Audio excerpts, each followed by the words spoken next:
ஆண்டவராகிய இயேசு கிறிஸ்துவின் இணைய நாமத்திலே உங்கள் ஒவ்வொருக்கும் என் அன்பான வாழ்த்துக்களையும் ஸ்தோத்திரங்களையும் தெரிவித்துக் கொள்கிறேன். கர்த்தர் நல்லவர், அவர் கிருபை என்றும் நம்மை ஆட்கொள்ளும். நாம் பிலிப்பியரின் புஸ்தகம் 4ஆம் அதிகாரம் 19ஆம் வாக்கியத்தை மையமாக கொண்டு நாம் தியானித்துக் கொண்டிருக்கிறோம். தம்முடைய ஐஸ்வர்யத்தின்படி உங்கள் குறைவுகள் எல்லாம் நிறைவாக்கக்கூடிய ஆண்டவர் நம்முடைய ஆண்டவர் என்பதை குறித்து நாம் பார்த்து கொண்டிருக்கிறோம். நேற்றைய தினத்தில் நமக்கு பண குறைவு ஏற்படும் போது எப்படி இருந்தது என்பதை குறித்து பார்த்தோம். இந்த நாளிலே ஒரு சுக வாழ்வு இல்லை என்றால், ஒரு நோய் உள்ள வாழ்வு இருந்தால் அது எப்படிப்பட்டதாக இருக்கும், அதை நிவர்த்தி செய்கிறவர் யார் என்பதை குறித்து நாம் பார்க்க போகிறோம். யோபுவின் புஸ்தகத்தில் பார்க்கும்போது 30ஆம் அதிகாரம் 15ஆம் வாக்கியத்தில் சொல்லப்பட்டிருக்கிறது, ஒரு நோயற்ற ஒரு வாழ்வே ஒரு குறைவற்ற செல்வமாய் காணப்படுகிறது. அங்கே யோபு 30:15 சொல்லப்பட்டிருக்கிறது, பயங்கரங்கள் என்மேல் திரும்பி வருகிறது. அதாவது யோபு ஒரு பெரிய ஒரு பணக்காரனா இருந்தான். அவங்ககிட்ட இருந்த மாடுகள், ஆடுகள், அவனுடைய நிலம், அவனுடைய பிள்ளைகள் எல்லாம் பார்த்தீங்கன்னா ஒரு ரிச் லுக்கில் இருந்த ஒரு யோபுவை அவனுடைய எல்லா சுகமும், அவனுடைய எல்லா அந்த ஆஸ்திகள் எல்லாம் விழுந்து போயிட்டு. ஆனா அவன் அதை பத்தி கவலைப்படல. நம்ம கூட சில நேரத்துல நம்முடைய பொருள் தொலைந்து போகுதுன்னு வச்சுங்களேன், நம்ம அதை பத்தி கவலைப்பட மாட்டோம். பரவாயில்ல விடுங்க, அதை மீண்டும் நம்ம ஏர்ன் பண்ணிடலாம் அப்படின்னு நினைக்கக்கூடியவர் தான். அங்கே பார்க்கும்போது அந்த அவனுடைய சுகத்தை குறித்து தான் அவன் ரொம்ப கவலைப்படக்கூடிய சூழ்நிலை இருக்கிறான். அவனுடைய சொத்துக்கள்லாம் போச்சு, அவன் அதை பற்றிலாம் கவலையே படல. அதை மீண்டும் சம்பாதிச்சிடலாம் அப்படின்னு நினைச்சான். ஆனா அவனுக்குள்ள நோய் அவனை மிகவும் ஒரு அலக்கழிக்கக்கூடியதாக இருந்தது, அவனை மிகவும் பலவீனப்படுத்தக்கூடியதாக இருந்தது. எனவே அந்த நோயை குறித்தான் கவலைப்பட்டான். அவங்க வீட்டுக்காரம்மா கூட அவன் ஒண்ணுமே இல்லாம போனதை பத்தி அவங்க அந்த அம்மா எதுவுமே சொல்லல. இவன் நோயில உக்காந்துட்டதுக்கு அப்புறம் தான் அந்த அம்மா சொல்றாங்க, யோ உங்க கர்த்தரை விட்டுட்டு நீ ஜீவனை விட்டு செத்துப்போ அப்படின்னு சொல்லக்கூடிய காரியம். ஒரு மனைவி செத்துப்போன்னு தன் கணவனை சொல்றாங்கன்னா எவ்வளவு கஷ்டப்பட்டு அவன் எவ்வளவு பாசமா இருந்திருப்பாங்க. அவங்களால் பார்க்க சகிக்க முடியாத ஒரு சூழ்நிலை. அதுதான் யோபு சொல்றாங்க, பயங்கரங்கள் என்மேல் திரும்பி வருகிறது. அவைகள் காற்றைப் போல என் ஆத்துமாவை பின்தொடர்கிறது. என் சுக வாழ்வு ஒரு மேகத்தை போல் கடந்து காத்து அடிச்சதுன்னா என்ன பண்ணுது, அந்த மேகம் எந்த பக்கம் காத்து அடிக்குதோ அந்த பக்கம் போயிடும். இவனுடைய சுக வாழ்வு கொஞ்சம் கொஞ்சமா காத்து அடிச்சா எப்படி மேகம் போதோ அந்த மாதிரி போயிடுச்சு. சுகம் இல்லாத ஒரு வாழ்வு, நோயுள்ள ஒரு வாழ்விலே வாழ்ந்து கொண்டிருந்த யோபு கடைசி வரலையும் அவன் விசுவாசத்திலே நிலைத்திருந்தான். என் கர்த்தர் என்னை கைவிட மாட்டார், என் சொந்த கண்களால் நான் அவர் பார்ப்பேன், நான் செத்துற மாட்டேன், நான் மீண்டும் உயிரோடு இருப்பு என் ஆண்டவரை நான் மகிமைப்படுத்துவேன் என்று அவன் விசுவாசத்தோடு காத்திருந்தான். தமிழ் ஒரு பழமொழிக்கும், நோயற்ற வாழ்வே குறைவற்ற செல்வம். நம்ம எவ்வளவு பெரிய ஆசீர்வாதம் வந்தாலும் சொல்லுவோம், முதல் ஆசீர்வாதம் என்ன தெரியுமா, நம்மளுக்கு சுகமா இருக்கணும், நோய் நொடி இல்லாம இருக்கணும். அதுதான் ஃபர்ஸ்ட் ஒரு பிளஸிங்கே. அப்படி இருந்தா தான் நம்முடைய வாழ்க்கையில நாம் செய்யக்கூடிய காரியங்கள் ஒரு பலனுள்ள காரியமா இருக்கும். பலனற்று நம்மளே இருக்கும்போது நம்மளுக்கு மீறின பலத்துல அது செய்ய முடியாது. எனவே அந்த நோயற்ற வாழ்வு தான் இருக்க வேண்டும். அதுதான் யோபு சொல்றாரு, என்னுடைய சுக வாழ்வு ஒரு மேகத்தை போல போயிடுச்சு, என்கிட்ட இல்லை, நான் பலனற்று காணப்படுகிறேன் அப்படின்னு சொல்லக்கூடிய ஒரு காரியம். எனவே நாம் பலன் உள்ளவர்களாக இருக்க வேண்டும். நம்முடைய வாழ்வில ஒரு நோயற்ற வாழ்வு தான் இருக்கு. அந்த பிளெஸிங்ஸ் தான் நம்மை வழி நடத்தக்கூடியதாக காணப்படும். வேதத்திலிருந்து ஒரே ஒரு காரியத்தை மட்டும் நாம் பார்க்க போகிறோம். அப்போஸ்தலர் நடவடிக்கைகள் புஸ்தகம் 3ஆம் அதிகாரம் 1 நாம் 7-16 வாக்கியம் சொல்கிறது. அப்போஸ்தலர் 3:16, அவருடைய நாமத்தை பற்றும் விசுவாசத்தினாலே அவருடைய நாமமே நீங்கள் பார்த்து அறிந்திருக்கிற இவனை, அதுதான் யாருன்னு பார்க்க போறோம். இவனை பலப்படுத்துகிறது. அவரால் உண்டாகிய விசுவாசமே உங்கள் எல்லாருக்கும் முன்பாக இந்த சர்வாங்க சுகத்தை இவனுக்கு கொடுத்தது. இவனுடைய சரீரம் முழுவதும் உள்ள சுகத்தை அவனுக்கு கொடுத்ததாம். நம்ம ஆண்டவரை விசுவாசிக்கும். ஒரு நோய் வந்துடுச்சு, நம்ம உடனே அந்த நோய் மேலதான் நம்முடைய எல்லா காரியத்தையும் திருப்பிடுறோம். அதை நோயை சுகமாக்குற ஒரு ஆண்டவர் நம்மோடு இருக்கிற இடத்த நம்ம மறந்துடுறோம். இங்கே அவனுக்கு சொல்லப்பட்டிருக்கிறது, அந்த நோயை சர்வாங்கத்தையும் சுகமாக்கிய அவன் விசுவாசத்தோடு இருந்தான். அவன் யார் என்பதை குறித்து தான் அந்த 3ஆம் அதிகாரம் 1-7 வாக்கியங்களிலே நாம் பார்க்க போகிறோம். 1ஆம் வாக்கியம் சொல்லுகிறது, ஜெப வேலையாகிய 9ஆம் மணி நேரத்திலே, 9ஆம் மணி நேரம்னா மத்தியானம் 3 மணிக்கு, ஜெப வேலையாகிய 9ஆம் மணி நேரத்திலே பேதுருவும் யோவானும் தேவாலயத்துக்கு போனார்கள். தேவாலயத்துக்கு அவங்க ஜெபம் பண்றதுக்கு போறாங்க. அது ஜெப வேலை. இந்த 3 மணிக்கு, மத்தியானம் 3 மணிக்கு அவங்க 2 பேரும் ஜெபம் பண்றதுக்காக அந்த தேவாலயத்துக்கு போறாங்க. அப்போது தன் தாயின் வயிற்றிலிருந்து சப்பானியாய் பிறந்த ஒரு மனுஷனை சுமந்து கொண்டு வந்தார்கள். சப்பானியாய் பிறந்த ஒரு மனுஷனை அவன் நடந்துட்டு வரல, தாய் தகப்பனோ இல்ல மற்றவங்கள கை பிடிச்சிட்டு வரல, அவனை சுமந்து கொண்டு வந்தார்களாம், தூக்கிட்டு வந்தாங்க. அப்போ அவனுடைய கையும் ஒர்க் பண்ணல, காலும் ஒர்க் பண்ணல, எதுவுமே பண்ணல. அது கிரிப்பிள்டு மேன், முடங்கி போன ஒரு உறுப்புடைய ஒரு மனுஷன். எல்லா உறுப்பும் முடங்கி போயிருக்கிறது. எதையும் அவன் நீட்டவோ இல்லை மற்றபடி அவனுடைய செயல்கள் எதுவுமே செய்ய முடியாது. அப்படிப்பட்ட சூழ்நிலையில் அந்த பிறக்கும் போதே சப்பானியை பிறந்தவன்.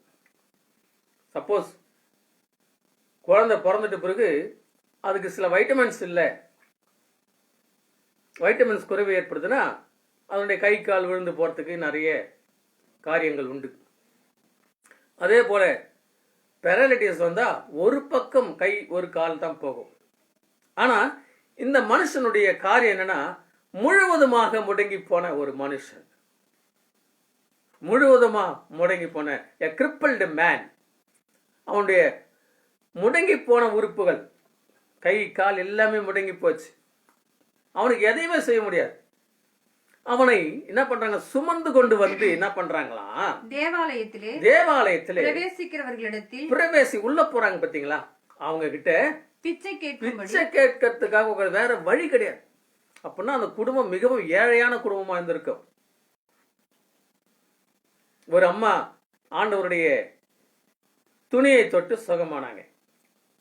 அந்த அம்மாவுடைய அவங்க என்ன சொல்றாங்க அப்படின்னா, அந்த அம்மா சொல்றாங்க, என்கிட்ட இருந்தது எல்லாவற்றையும் விற்று, நான் இந்த உலகத்துல பார்க்காத வைத்தியனே இல்லை, ஆனாலும் பணம் தான் செலவாச்சு தவிர சுகம் இல்லை.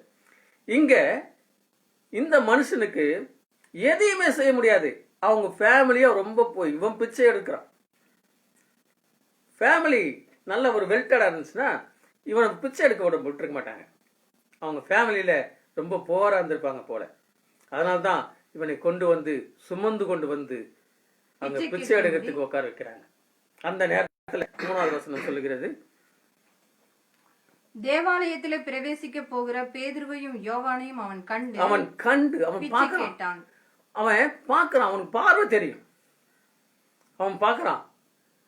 அங்கே யோவானும் பேதுருவும் போகும்போது அவங்களை பார்த்து பிச்சை கேட்கிறான். உடனே பேதுருவும் யோவானும் அவனை உற்று பார்த்து எங்களை நோக்கி பார் என்றார்கள். அதுதாங்க முக்கியம்.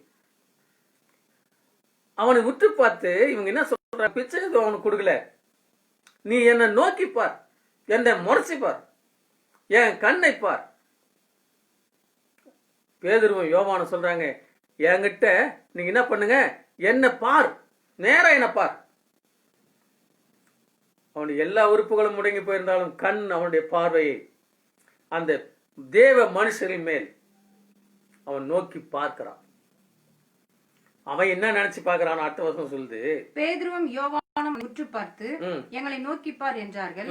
அவன் அவர்களிடத்தில் ஏதாகிலும் கிடைக்கும். அவன் என்ன நினைச்சா, ஏதோ பெருசா கொடுக்க போறாங்க பொழுது, அதனால இத பார் என்னன்னு சொல்றாங்க அப்படின்னு அவன் பிச்சை எடுக்கிறவன்.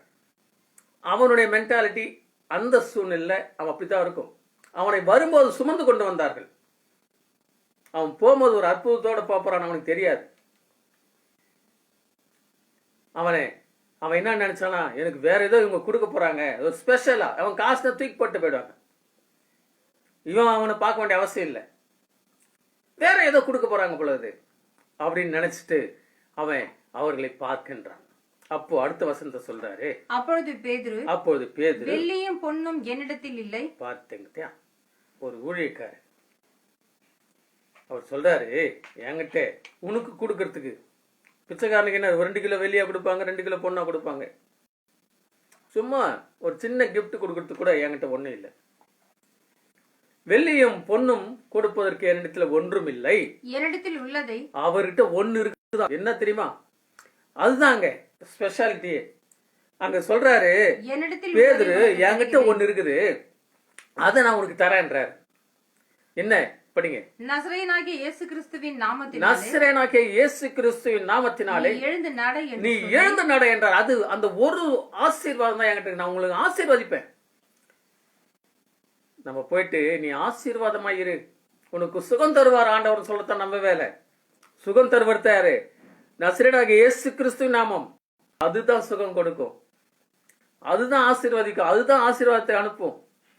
நம்முடைய வேலை என்னன்னா, நீ ஆசீர்வாதமாய் இருப்பாய், நீ சுகம் பெறுவாய் என்று ஒரு பிளெஸிங்ஸ் வேர்ட்ஸ் தான் நம்மளுது. ஆனா blessing from the God, blessing comes from the God. அவரிடத்திலிருந்து நம்மளுக்கு ஆசீர்வாதம் வரும். இங்க சொல்றாரு, மறுபடியும் அதே வசனத்தை படிங்க. அப்போது பேதுரு வெள்ளியும் பொன்னும் என்னிடத்தில் இல்லை, என்னிடத்தில் உள்ளதை உனக்கு தருகிறேன், என்னிடத்தில் உள்ளதை நான் உனக்கு தருகிறேன்.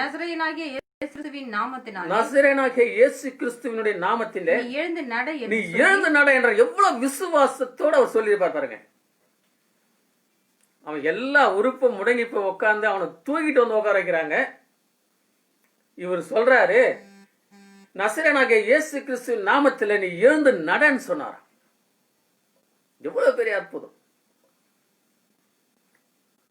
இன்னைக்கு நம்மளுக்கு, நம்ம ஜெபம் பண்றவங்களுக்கு முதல்ல விசுவாசம் இருக்கணும், அவங்களுக்கு சுகம் கிடைக்கணும். அவன் ஜெபம் பண்ணிக்கிறவங்களுக்கு விசுவாசம் இருக்குதோ இல்லையோ, நம்ம என்ன பண்றோம், அவங்களுக்கு விசுவாசத்தோடு நம்ம ஜெபம் பண்ண வேண்டும். கர்த்தருடைய வார்த்தை ஒரு விசுவாசத்தோடு சொல்ல வேண்டும். அந்த விசுவாசம் அங்கே செயல்படுத்தக்கூடிய காணப்படும். அடுத்த வசனம் சொல்றாரு, வலது கையினால் அவனை பிடித்து தூக்கி விட்டார். வலது கையினால் அவனை பிடித்து தூக்கி விடுறாரு. அவனை சுமந்து கொண்டு வந்தார்களாம். எத்தனை பேர்னு தெரியல. அவனை சுமந்து கொண்டாந்து உட்கார வச்சவங்கள இவர் ஒரே ஒரு வார்த்தை, என்கிட்ட பொண்ணு இல்லை, வெண்ணில அவனுக்கு கொடுக்கறதுக்கு எதுவும் இல்லை, என்கிட்ட ஒரே ஒன்று தான் இருக்குது. கர்த்தருடைய ஆசீர்வாதம் நான் சொன்னா ஆண்டவர் எனக்கு அவன் உன்னை ஆசீர்வதிப்பார், உன்னை சுகப்படுத்துவார்னு சொல்லிட்டு என்ன சொல்ற, இயேசு கிறிஸ்து நாமத்தினாலே நீ எழுந்து நடன்னு சொல்லிட்டு அவன் கையை பிடிச்சி அப்படி தூக்கி விடுறாரு ஒரே ஆள். உடனே அவனுடைய கால்களும் கரடுகளும் பலன் கொண்டது. எதெல்லாம் அவனை டைட் பண்ணி வச்சிருந்துச்சோ அது எல்லாம் பலன் கொண்டு அவன் நிற்கக்கூடியவனாய் காணப்பட்டான். எவ்வளவு பெரிய ஆசீர்வாதம். அவன் இனிமே பிச்சை எடுக்க மாட்டானே. நீ அதுக்கு பின்னாடி வர வசனங்கள்லாம் பாத்தீங்கன்னா அவனை பார்த்து எல்லாம் சொல்றாங்க, இவன் அங்க உட்காந்து பிச்சை எடுத்தவன் தானே. இப்படி இவ்வளவு பெரிய அற்புதம் நடந்துச்சு. எல்லாருமே பிரமித்து நின்றார்களாம். ஏன்னா டெய்லி அவனை சுமந்து கொண்டு வருவாங்க. அவனே வந்தா கூட ஒருவேளை தெரிஞ்சிருக்காது. அவனை தூக்கிட்டு வரும்போது நிறைய பேர் பார்ப்பாங்க. அவனுக்கு கிட்டத்தட்ட 40 வயசுக்கு மேல இருந்துதான் அடுத்த அதிகாரத்துல சொல்லப்பட்டிருக்கிறது. அப்படிப்பட்ட 40 வயசு மனிதனை அற்புதமாய் சொஸ்தமாக்கப்பட்ட மனுஷன் 40 வயதுக்கு மேற்பட்டவனாய் இருந்தான். அந்த 40 வயதுக்கு மேற்பட்டவனே அவனை தூக்கிட்டு வரும்போது 2 பேர் 3 பேர் சேர்ந்து தூக்கிட்டு வந்திருக்கலாம். அவன் வரும்போது அவனை சுமந்து கொண்டு வந்தார்கள். அவன் செல்லும் போது கர்த்தருடைய ஆசீர்வாதத்தை அவன் சுமந்து கொண்டு போனான். அவன் குதித்து எழுந்து நின்று நடந்து குதித்து தேவனை துதித்தான். நன்றி உள்ளவனாய் இருந்தான். அவன் விசுவாசத்தோடு இருந்தான் மட்டுமல்ல, அவன் கர்த்தருக்கு நன்றி உள்ளவனாய் இருந்தான்.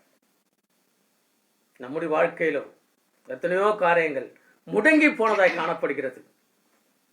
இந்த காலை வேளையில ஆண்டவர் அவை எல்லா முரட்டுகளையும் கட்டி வைத்திருக்கிற எல்லா கட்டுகளையும் இயேசுவின் நாமத்துல உங்களுக்கு அப்புறப்படுத்துவார். நீங்கள் ஒன்றும் கவலைப்பட வேண்டிய அவசியம் இல்லை. கர்த்தர் உங்களோடு கூட இருந்து ஒரு பெரிய அற்புதத்தை செய்ய அவர் காத்துக் கொண்டிருக்கிறார். எனவே ஒரு சுகம் நமக்கு கடந்து வர வேண்டும். நோயுள்ள வாழ்வு, அவன் வரும்போது அவனை சுமந்து கொண்டு வந்தார்கள். அவன் பிச்சை எடுக்கின்ற தொழிலை செய்து கொண்டிருந்தான்.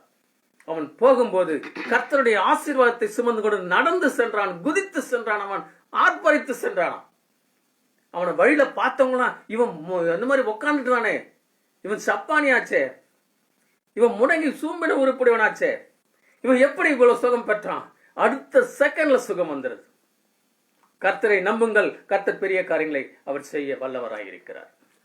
நோய்களை குணமாக்கிடும் வல்லமை, மூடவரை நடக்க செய்த வல்லமை, குருடரை காண செய்த வல்லமை, மூடவரை நடக்க செய்த வல்லமை, பெந்தெகொஸ்தே நாளின் அக்னி வல்லமை பெரிதாய் இறங்கட்டுமே.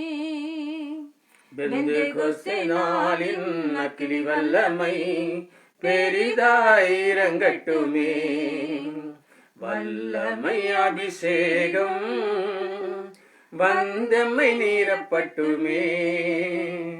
வரங்களினால் அலங்கரியும் வாக்கு மாறாத தேவா, வரங்களினால் அலங்கரியும் வாக்கு மாறாத தேவா, வல்லமை அபிஷேகம் வந்தமை நீரப்பட்டுமே. வரங்களினால் அலங்கரியும் வாக்கு மாறாத தேவா. வாக்கு மாறாதவர், அவருடைய நாமம் ஒரு பலத்த துருகமா. எனவே அவர் நாமத்தை தொழுது கொள்ளுங்கள்.